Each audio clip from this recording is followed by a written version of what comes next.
Good morning student. जैसा कि हमारा फिजिक्स में आपके इंटर में क्लास 12th में फिजिक्स फर्स्ट में आपका चैप्टर 3 चल रहा है और चैप्टर 3 का जो नाम है वैद्युत विभव, उसमें आपके वैद्युत विभव किसे कहते हैं? किसी बिंदु के कारण, किसी बिंदु आवेश के कारण किसी बिंदु पर वैद्युत विभव, अक्षीय स्थिति में, निरक्षीय स्थिति में, ये सब टॉपिक आपका इससे पहले वाले वीडियो में हो गया है। तो आज जो हमारा टॉपिक चलने जा रहा है वो सबसे पहला टॉपिक हमारा चलने जा रहा है कि बिंदु आवेशों के समूह के कारण वैद्युत विभव। जो आज का हमारा टॉपिक है वो पहला टॉपिक हमारा आज का है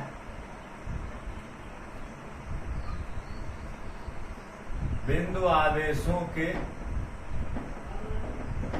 समूह के कारण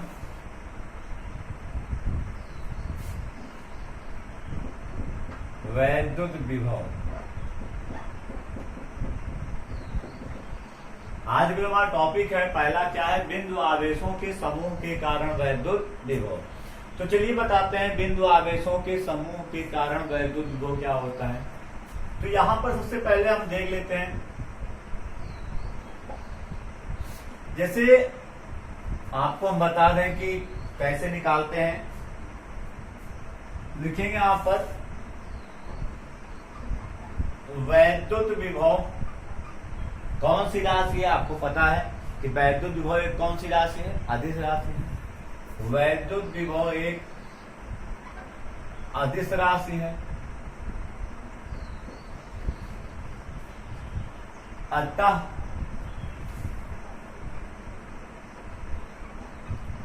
किसी बिंदु पर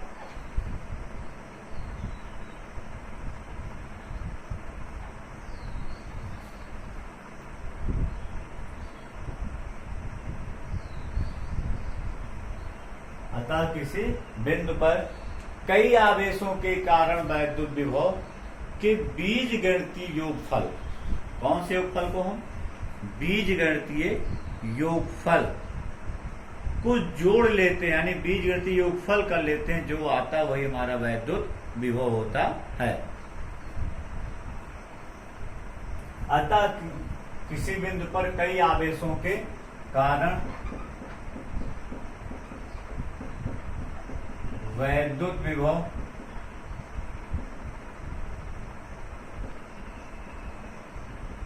बीजगणितीय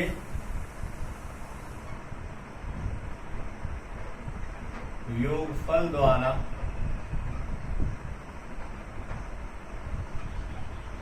ज्ञात किया जाता। फिर से दे दिया, वैद्युत विभव एक कौन सी राशि है? अदिश राशि है। अतः किसी बिंदु पर कई आवेशों के कारण वैद्युत विभव को बीजगणितीय योगफल द्वारा ज्ञात किया जाता है। अब चलिए देखते हैं कैसे। यहां पर हमारा बिंदु O है, यहां पर हमारा एक आवेश है Q1 प्लस Q1, यहां पर हमारा दूसरा आवेश है माइनस Q2, यहां पर हमारा तीसरा आवेश है माइनस Q3, यहां पर हमारा चौथा आवेश है प्लस Q4, यहां पर मान लें हमारा, ऐसे आप कई मान सकते हैं। तो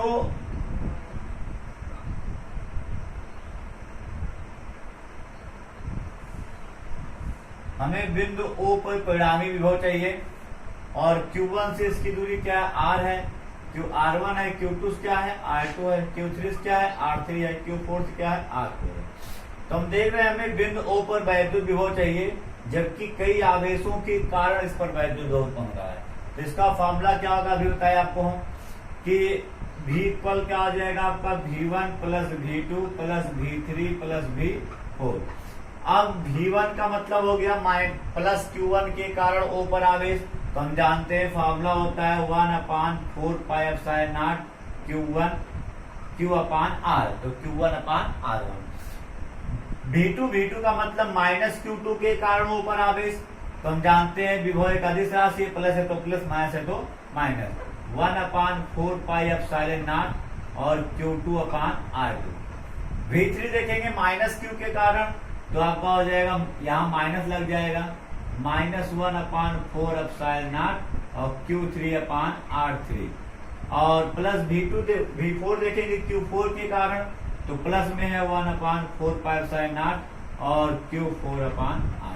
हम देख रहे हैं कि 1/4πε0 सब में कॉमन है, तो आपका हो जाएगा 1/4πε0 और यहाँ हो जाएगा आपका Q1/R1 minus Q2/R2 minus Q3/R3 plus Q4/R4 so on dot dot.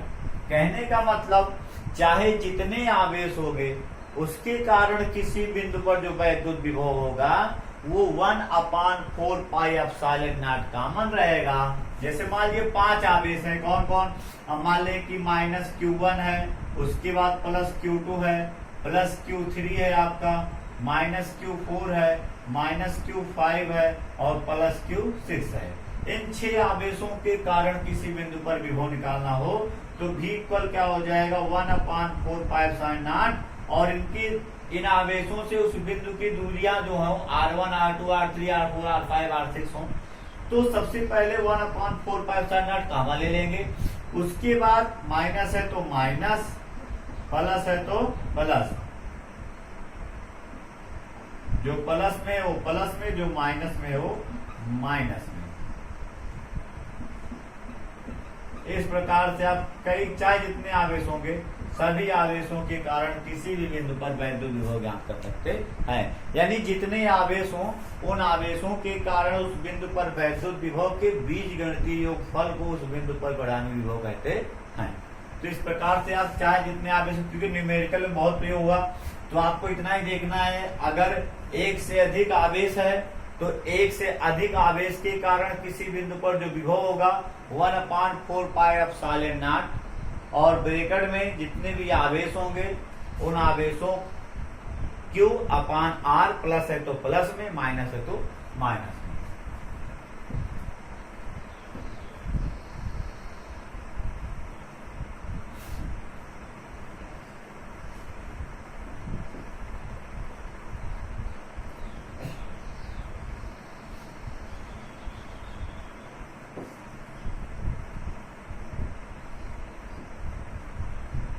अब इस पर न्यूमेरिकल बहुत आता है। न्यूमेरिकल कैसे आता है आपको बता दे रहे हैं, एग्जाम्पल भी आप देख लीजिए। यहाँ पर जैसे यहाँ पर आपको एक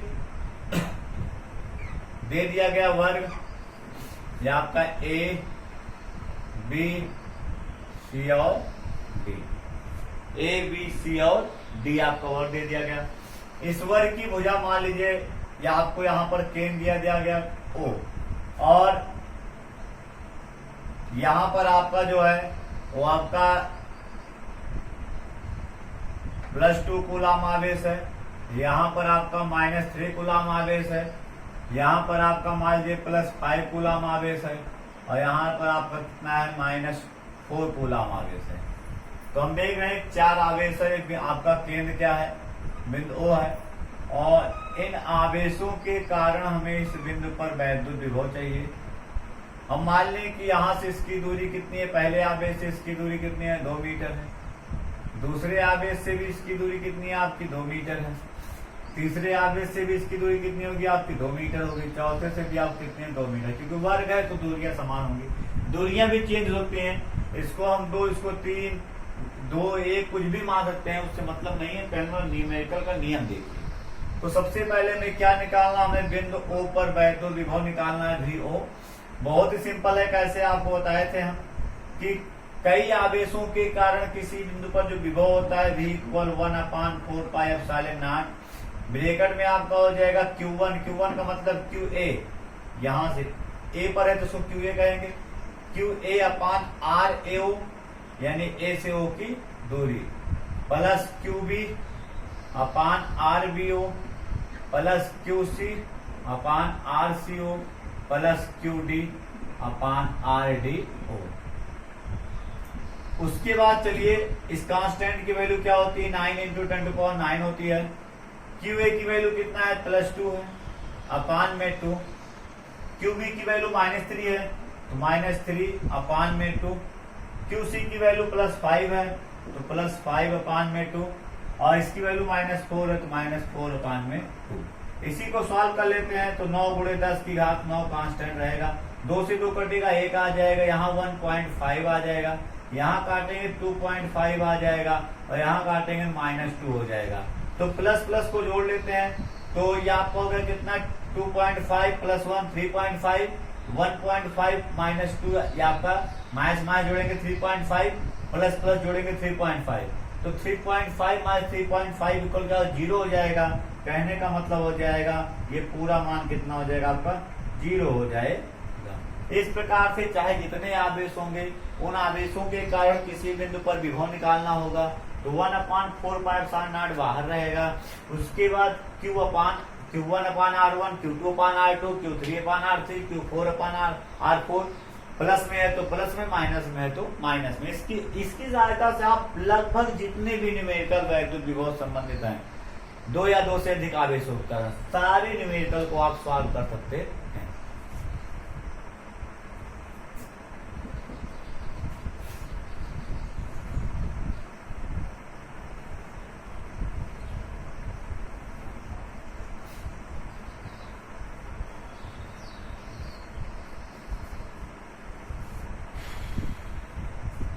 अब अगला हमारा जो टॉपिक आएगा, सेकंड नंबर जो हमारा टॉपिक है आज का, वो हमारा टॉपिक है समविभव पृष्ठ।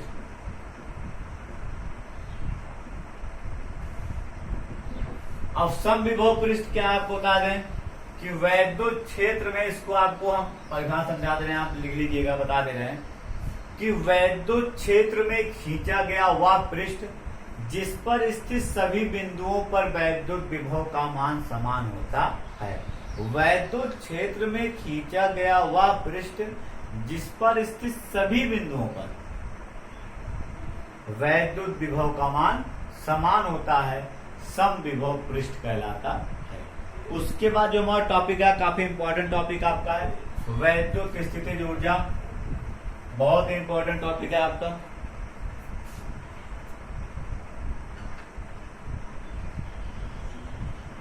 वैद्युत स्थितिज ऊर्जा। अब वैद्युत स्थितिज ऊर्जा क्या आपको बता दें हम कि पहले डिफिनेशन दे लीजिए, उसके बाद इसका हम आपको फार्मूला बता देंगे। तो आवेशों को अनंत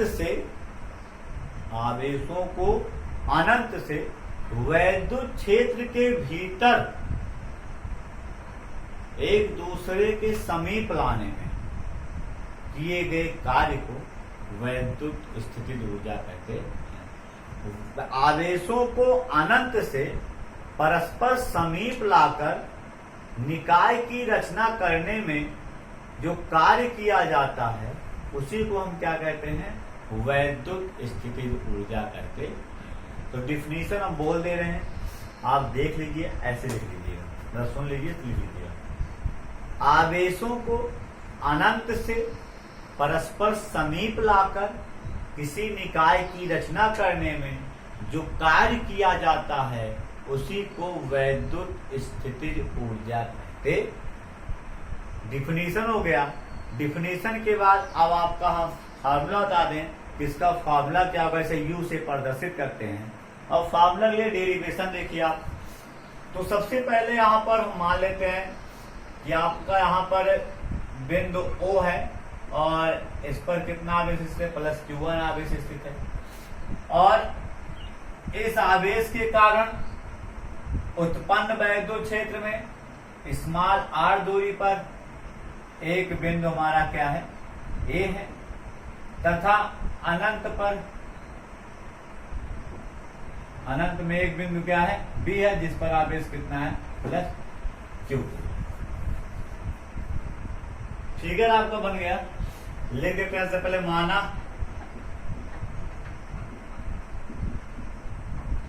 बिंदु O पर +Q1 आवेश स्थित है तथा +Q1 के कारण